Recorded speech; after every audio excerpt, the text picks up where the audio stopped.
The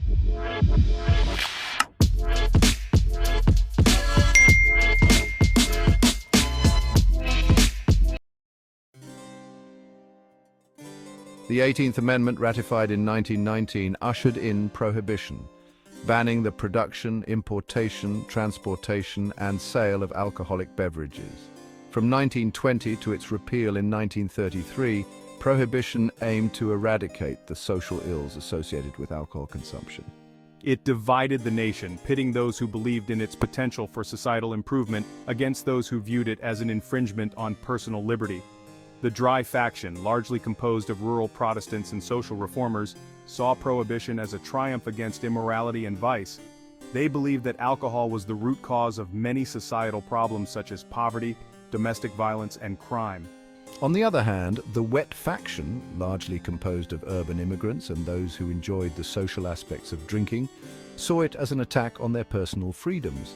This clash of ideologies played out across the country as Americans grappled with the realities of a nation suddenly without legal alcohol.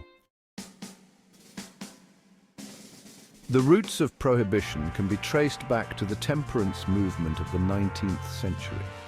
Fueled by religious revivalism and social activism, the temperance movement gained momentum throughout the 1800s, attracting a diverse coalition of supporters. Evangelical Protestants, disturbed by the perceived sinfulness of drunkenness, viewed abstinence from alcohol as a moral imperative. Social reformers, concerned about the impact of alcohol on family life and productivity, joined the chorus for temperance.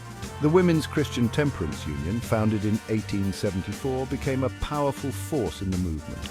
The Anti-Saloon League, founded in 1893, further amplified the call for prohibition, employing sophisticated political strategies to influence lawmakers. These organizations successfully framed alcohol as the enemy of progress and prosperity, tapping into anxieties about social order and morality. Prohibition gave rise to a thriving black market for alcohol. Entrepreneurs filled the void left by legal sources. Bootleggers ranged from small-time moonshiners to sophisticated criminal organizations. The illegal alcohol trade fueled organized crime.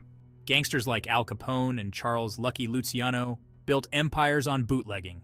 These gangs engaged in violent turf wars, corrupting law enforcement along the way. The St. Valentine's Day massacre symbolized the lawlessness. Prohibition inadvertently spawned unprecedented violence.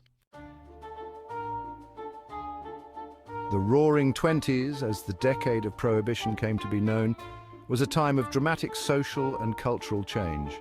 While the intended goal of prohibition was to curb the consumption of alcohol, it inadvertently fueled a spirit of rebellion and a thirst for illicit pleasures. With traditional social norms challenged, a vibrant and often hedonistic culture emerged, particularly in the nation's urban centers. Jazz music, born in the African-American communities of New Orleans, exploded in popularity, becoming the soundtrack of the era. Speakeasies, hidden establishments that illegally served alcohol, became symbols of the era's defiance. These clandestine nightclubs provided a space for men and women to mingle freely, listen to live music, and enjoy illicit drinks. The fashion of the era reflected the changing social landscape. Women, who had recently gained the right to vote, embraced shorter hemlines, bobbed haircuts, and a more androgynous style that challenged traditional notions of femininity. As the years went by, the cracks in the grand experiment of prohibition began to show. Enforcement proved to be a monumental challenge, and the rise of organized crime syndicates only added to the turmoil. Many Americans began to question whether the benefits of prohibition outweighed the costs. Public opinion shifted, and the call for repeal grew louder with each passing year.